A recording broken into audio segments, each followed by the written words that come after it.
Well, hello. Let's start by covering off some things that have happened in the last 24 hours in Ukraine. I might start with the Black Sea Grain Initiative. This was a deal brokered by Turkey between the UN, the Ukraine, and Russia last year, July of 2022, and was to enable the freighting of Ukrainian grain products, Russian grain, fertiliser products from the ports of Odessa. The Russians have, for a long time, raised concerns that while they were upholding their side of the bargain, that the Western nations weren't, in particular, sanctions were being enforced that were stopping the ultimate delivery of products like Russian fertilizer and Russian grain. This topic has now become one where in the West we can see the reporting at the moment. It's really trying to weaponize this topic against Russia, where there are very many emotional claims that what Russia is doing here is using food as a weapon against the poorer nations of the planet. Look, I just wanted to talk about this. In reality here, the bulk of Ukrainian grain doesn't go to the developing nations. The bulk of that grain is transported to Poland, Germany, Romania, and other European nations is where it ends up travelling to. So while, yes, some of it does travel to developing nations, the bulk of it doesn't.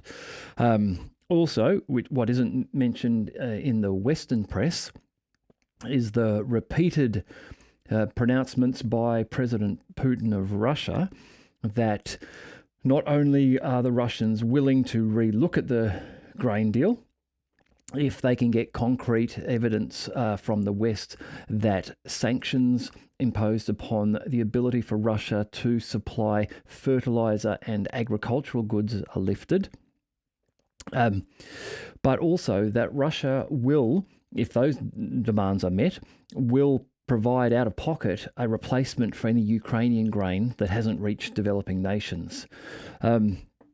It's meant to be about 60% of the grain that comes of Ukraine goes to developing nations. However, when you look at what the 60% of the deal shipped under the grain shipped under this deal, this Black Sea Grain Initiative, was meant to go to developing nations. But when you look at where the grain actually ends up going, the bulk of it, as I say, goes to Europe. So part of the reason behind the West being so upset that this deal has not been extended by Russia, and just be careful here, the technicality, Russia didn't cancel or break the deal. Russia had extended the deal a number of times, agreed to an extension. This time, however, they didn't.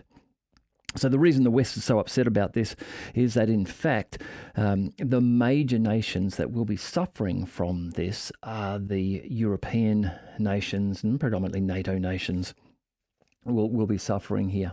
So the way it seems to it's the way that the West is trying to put pressure on Russia here is to promote the story that the Russians are deliberately looking to disadvantaged nations, particularly in Africa, African nations like that.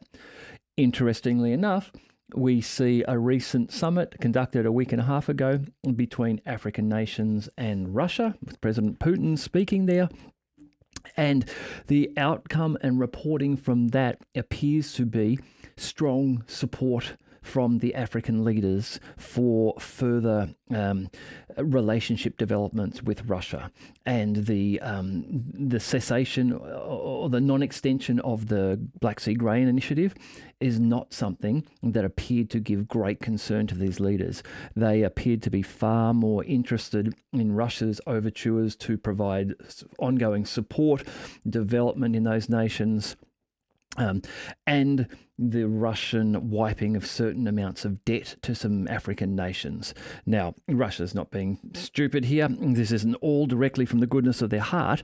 They do recognize that by strengthening relationships with Africa, you must remember, is one of the most resource-rich areas or continents on the planet.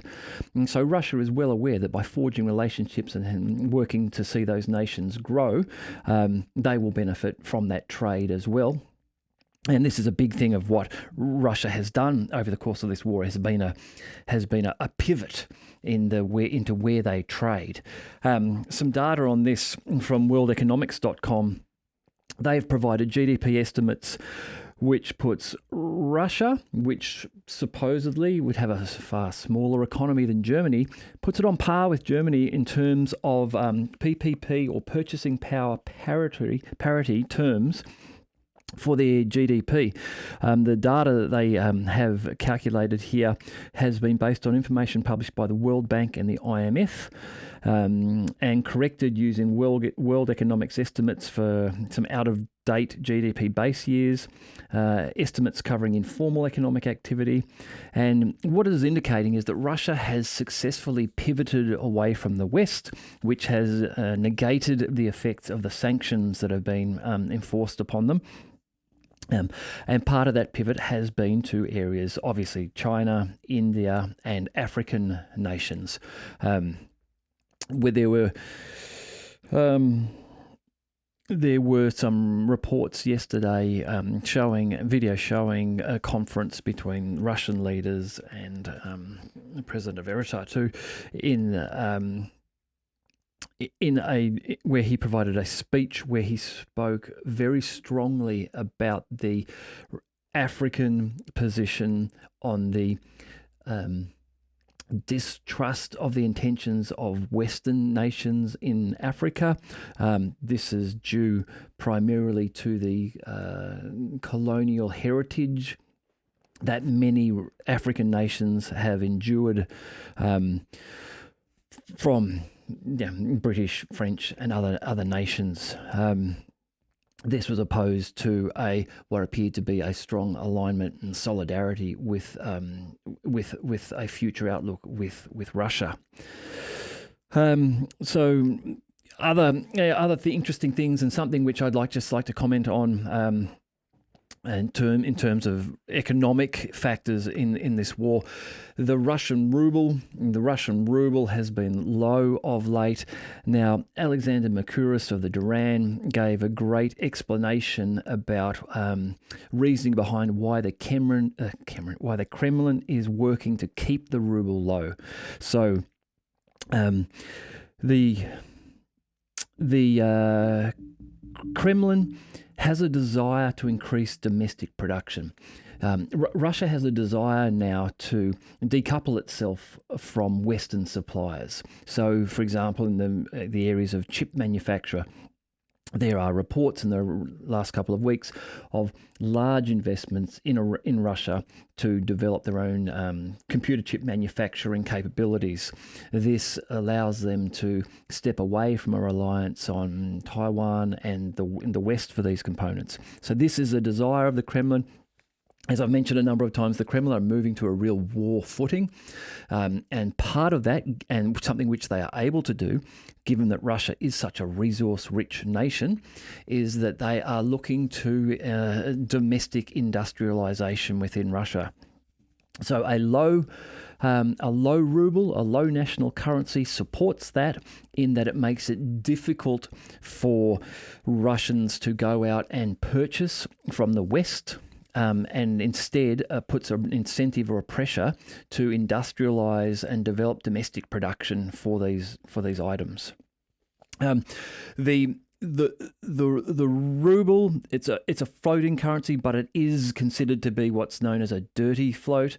So that's a currency where the Reserve Bank, while there is a floating currency, the Reserve Bank does work to influence that. Which is the case here. And so the Reserve Bank maintains a desired value or state of the currency. So while the sanctions enforced by the West certainly did have some initial impact, there is a lot of evidence to indicate that the Russian economy has recovered well and is performing strongly, has got its inflation under control.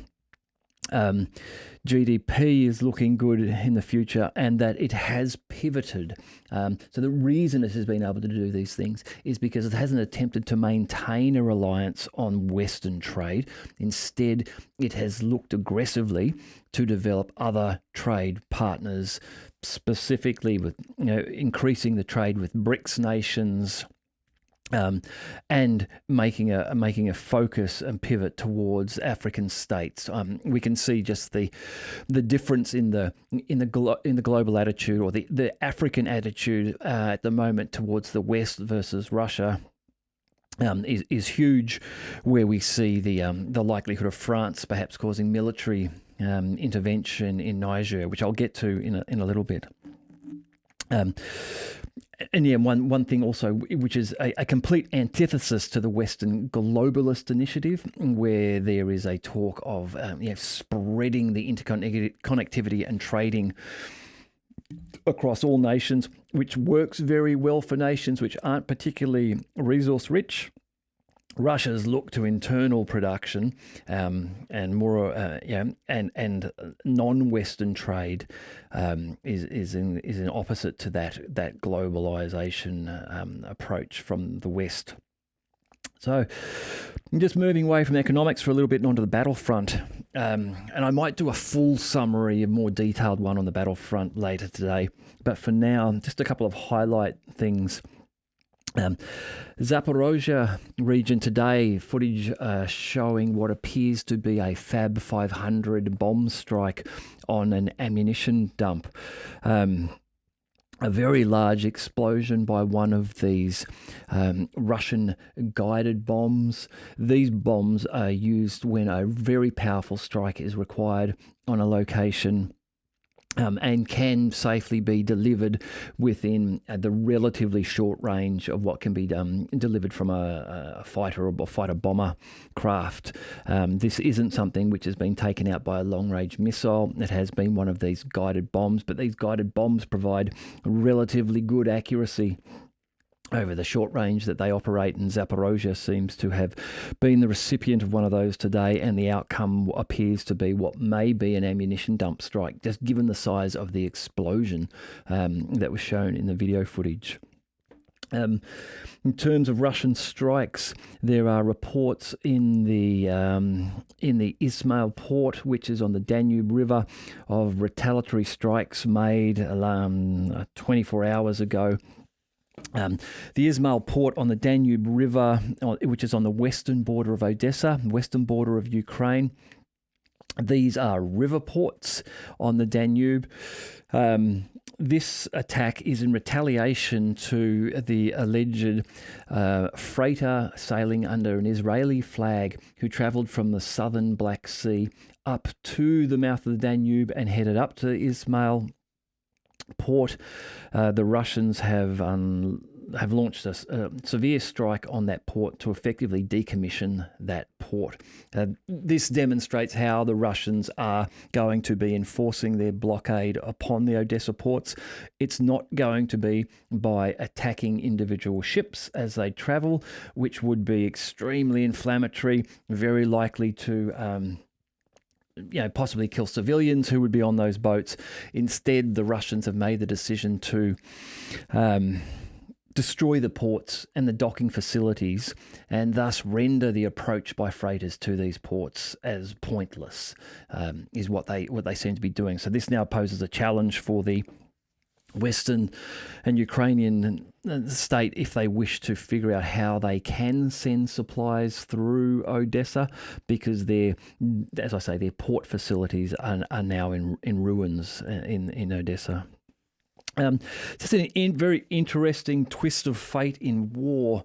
There are reports of Ukrainian rockets that were supplied to Russia in the 1990s as part of a deal to pay off an oil debt. Images have emerged today of strikes against Ukraine. It seems to indicate a match of serial numbers in some rocket debris found after strikes on Ukraine that match with a manifest of goods transferred to Russia in 1999. Um, so, just an interesting tidbit of news, a twist of fate that occurs in war, but also an indication of how nations can have such large stockpiles of ammunition. When we look back to rockets developed in the 1990s being used today, 23 or 25 years later, perhaps, because I had, in the past I'd been interested and intrigued when I'd heard things like Russia having a stockpile of 9 million shells. Now, some of these shells are very old. Some of them can last for a very long time. Some of them deteriorate over time. But again, this is another example of how things that are a quarter of a century old are being used in this conflict. There is ongoing shelling of civilian areas of Donetsk and Belgorod, and drone attacks on Moscow being reported. There's video footage again today of this time nighttime shell attack on the city of Donetsk. These appear to be very random, sporadic attacks. In this case, it was reported that 3 shells were fired. 3 155mm shells were fired by the Ukrainians onto the city of Donetsk. The video seemed to record one of those landing. There weren't reports of any civilian casualties in this case, but there are also ongoing reports of sporadic Ukrainian shelling into the Russian area of Belgorod, and we have more reports of drones approaching and striking, not necessarily detonating, but reaching Moscow. There have been reports in the last couple of days of some of the financial area, IQ buildings suffering strikes. These don't appear to be doing a great deal of damage. More than anything, they would just be causing some unease among the civilian population living in those areas. I think perhaps part of the reason that these very small, and we are talking small numbers of 1, 2, or 3 drones are making it through, is that in some cases, given where they're going, given the relatively small firepower they have, in some cases there may not be Russian air defense directly in those areas, or in some cases they may be considered too small to trigger the air defence, and in some cases they may even be let through in small numbers so as not to give up and reveal the location of the Russian air defence, which will be sitting there waiting for more powerful strikes. For example, if Storm Shadow missiles or the French Scalp missiles were to be launched at Moscow would like to be retaining its air defense for dealing with those more dangerous munitions, and perhaps not reveal the location of the air defense systems in all cases at this stage for some of these smaller drones. Also, some of these smaller drones are capable of being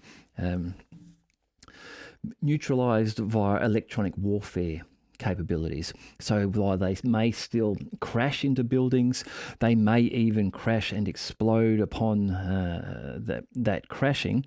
Whatever their pre-programmed targets may have been, they can be neutralized by the use of electronic warfare. Look, now I realize that some people will claim that the Russians deserve what they get because the Russians are striking Ukrainian cities nightly. It is true that the Russians are striking Ukrainian cities with drones and missiles on a daily or nightly basis. However, from the video evidence that comes out after some of these reported strikes, and this is reporting from the Ukrainian side, we are able to tell that in nearly all cases, these attacks are aimed at military targets, infrastructure targets, not aimed at residential areas.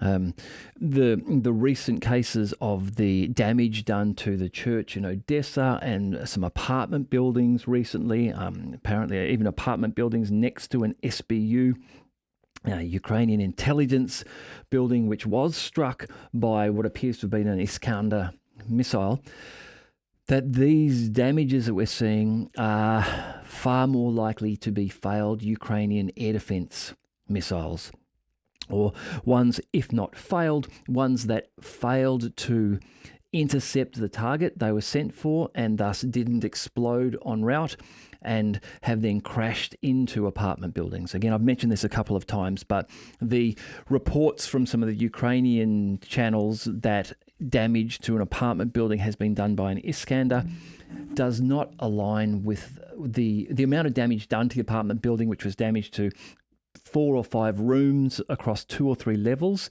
does not align with what an Iskander missile would do if it had struck that building. An Iskander would effectively demolish that sort of 8-story building if that's what it had been aimed at and what it had been targeted to do. Also, Iskanders are very big, very expensive missiles, and not the sort of thing that you would just haphazardly throw at an apartment block. Far more likely is the fact that air defense systems located in residential areas are attempting to strike Iskanders and drones and are missing them. They're not always successful. And then they are falling back to earth and landing in these residential areas. This topic here, look, this is not terribly reliable reporting, but this talks to some European sentiment about not only Ukrainian, but immigration in general. There's some video footage out today, which I think demonstrates another challenge that Ukraine will have in the coming years. And this is footage allegedly of a Czech restaurant and cafes which are playing the Russian anthem when Ukrainian guests or refugees are approaching the cafe. Now, I can't corroborate this particular incident, but it represents the challenges that many European nations are facing at the moment when they are forced to accept refugees from war-torn nations, be they Ukraine or other nations around the world. This is representing a what's considered as a crisis by many people. President Viktor Orban of Hungary has detailed this as a crisis. Even Poland are accusing Belarus of using immigration as a weapon against them. They're alleging that Belarus is providing immigration papers to migrants and then shipping them to the Polish border and forcing them across the Polish border, so that effectively Poland is then left to have to deal with these migrants. So this is a controversial topic, but a real topic if in a nation you are suddenly receiving millions of people from another country. Not necessarily the problem that they're from another country, but the fact that they are millions of people which you need now to accommodate somehow, find housing for them, find work for them, or pay for them, pay some sort of for security to them to allow them to live within your country. This has a challenge upon those nations, particularly if those nations that are housing these migrants are ideologically different in general, are religiously different in general. These cause real conflicts.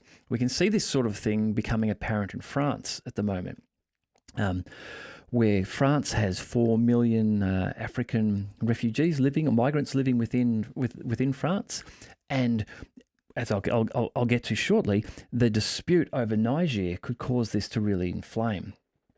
Excuse me one moment. So turning to France and Africa, the dispute over Niger is heating up in Africa. There's reports now that more nations are chiming in on this. The president of Burkina Faso, Ibrahim Traore, he took his role in a coup d'etat in September of 2022.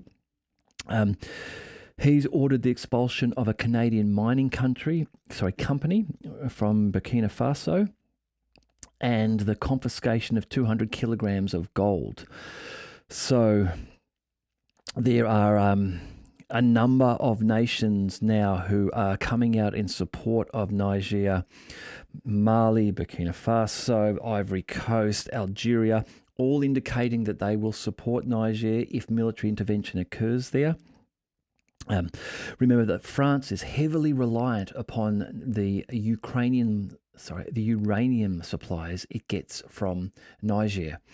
Also gold, which it gets from Niger, but in particular uranium, which France uses to power its nuclear-powered electricity generation plants. Energy for any developed nation and developing nations, but for a developed nation is crucial. It's like water or air. It's required. Without energy, a developed nation rapidly will fall back to a non-developed nation as its industry will grind to a halt and its economy will follow shortly after. So France has real concerns here because it gets a large percentage of its uranium from Niger. So this is teetering on the brink of opening up another dispute in the central of northwestern Africa, and which may involve the West, may involve France, and also the US. Niger has approximately 2,000 French soldiers there. It has about 1,500 American soldiers there, I think in 2 American military bases. The new leader of Niger has suspended support agreements with the US and has said that we don't want your troops there. The Americans have responded by saying we don't recognize the new leader and that we are ignoring that, and we will continue to listen to ex-President Bazoum and his request that we be there. So in some respects, the American forces are considered to be an occupying force now by the governing military leadership. So there's definitely the opportunity for this to spill over into a larger dispute. There is also a pipeline that runs up from Nigeria, up through Niger, up into Algeria, and then distributed out to Europe. So again, a big problem here is that we're seeing a constriction on the energy supplies that come out of Africa and go to Europe. And this is something which Europe cannot tolerate, particularly now because they've lost access to the Russian gas and oil, which they previously had at really good prices. So as Europe begins to move into a winter, having Niger threaten its energy supply from Africa, I think it's very likely that this dispute will become inflamed and that we may see another war effectively begin to occur in Africa. Just in terms of interactions between nations, the British ambassador to Russia has been replaced. Mr. Nigel Casey has been appointed the ambassador to Russia, and he will succeed Dame Deborah Bronert. She will be transferring to another diplomatic service appointment, and Mr. Casey will take up his appointment in November of 2023. Now, this may not in itself be of particular interest or importance. It may just have been a routine replacement of ambassador. However, we are hearing still ongoing reports that there are attempted back-channel negotiations and overtures being made to Russia from the West. There are stories of US ex-diplomats making moves to discuss and talk with the Russian Foreign Minister Sergei Lavrov when he was in the US earlier this year. And now apparently Russia is not prepared to negotiate via these channels at the moment. And I believe this is due to the Russian confidence that they are going to soon be in a much stronger position in terms of this Ukrainian conflict, say in December or January, after Ukraine has been forced to pause due to the rains in October, and that they will be in a much better position to look to negotiate on their terms once they've achieved the stated goals of the special military operation.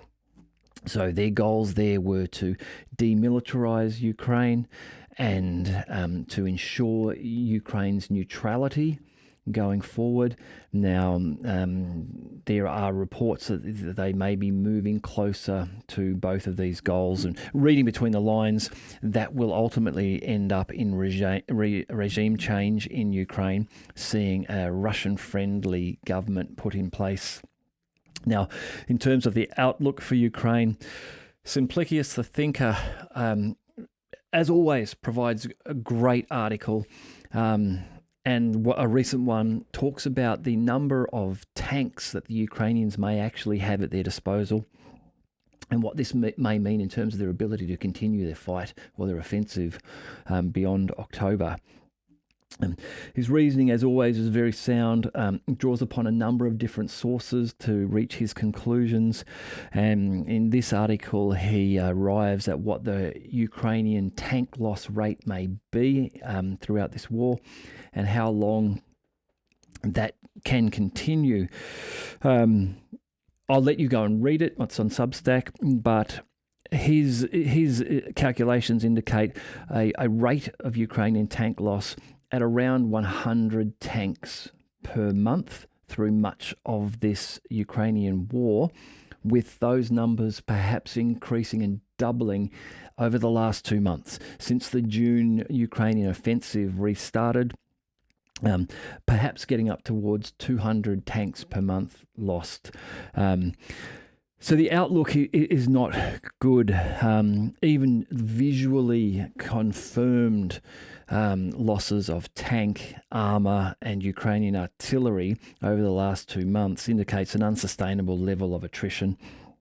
And while the Ukrainians are promised more armour, for example, with Abrams tanks scheduled for arrival in September, they've been supplied to Germany, they're being refurbished there at the moment, they won't arrive in large enough numbers to make a significant difference.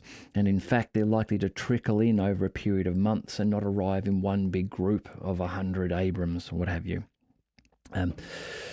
So overall, that combined with the fact that the supply of new tanks, the most cutting edge ones, is not coming. The Abrams are an older version.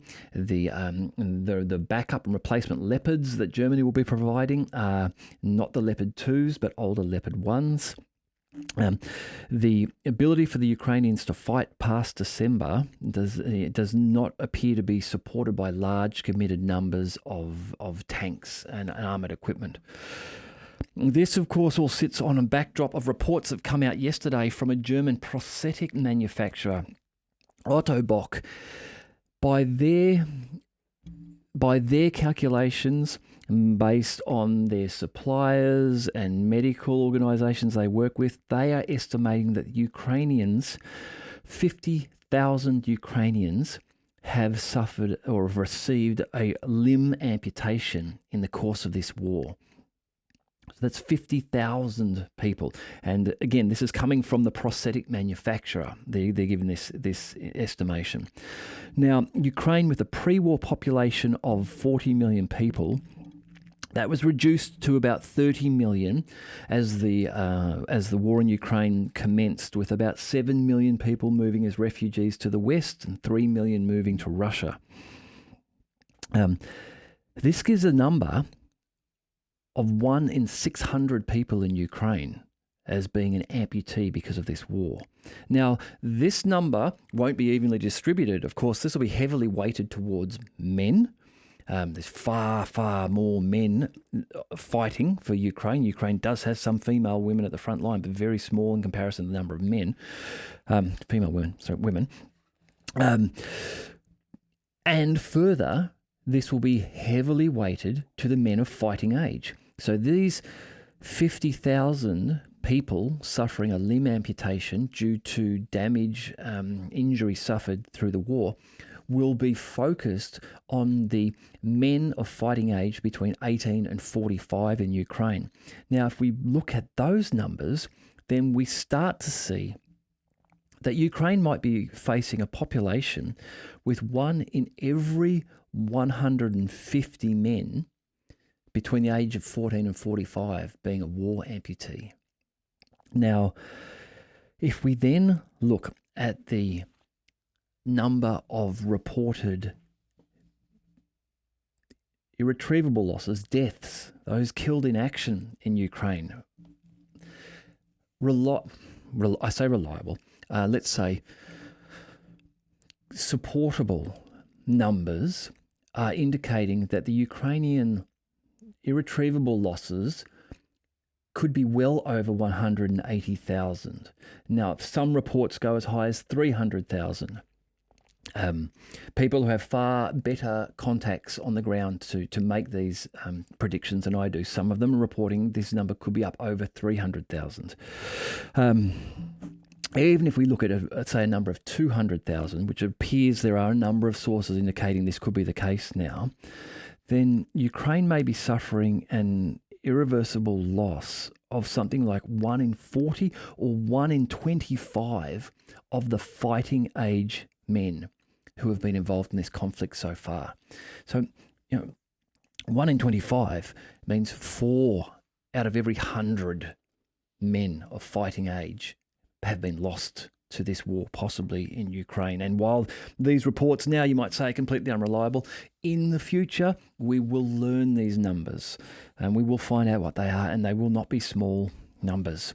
So, look, anything can happen in war. I've said this a number of times, but at this stage, the outlook for Ukraine, I believe, is bleak. Ammunition, armour and artillery shortages, plus a mismatch in reported drone capability, where a report came out recently that 1,700 new capable drones are being provided to the Ukrainian armed forces, as compared to 200,000 Lancets on the shelves ready to go, plus 1 million in development. These new ones being an evolved version which have swarm capability. All of this on the terrible backdrop of Ukraine suffering these tremendous losses. I believe that the pressure on Ukraine is going to increase dramatically in the coming weeks and months. Where that will lead us to, I don't know. But we will see. Hopefully it leads to a cessation of the hostilities so that no more Ukrainian or Russian young men and women are lost due to this conflict. Okay, thank you very much if you've watched this far. I will look forward to talking to you again soon.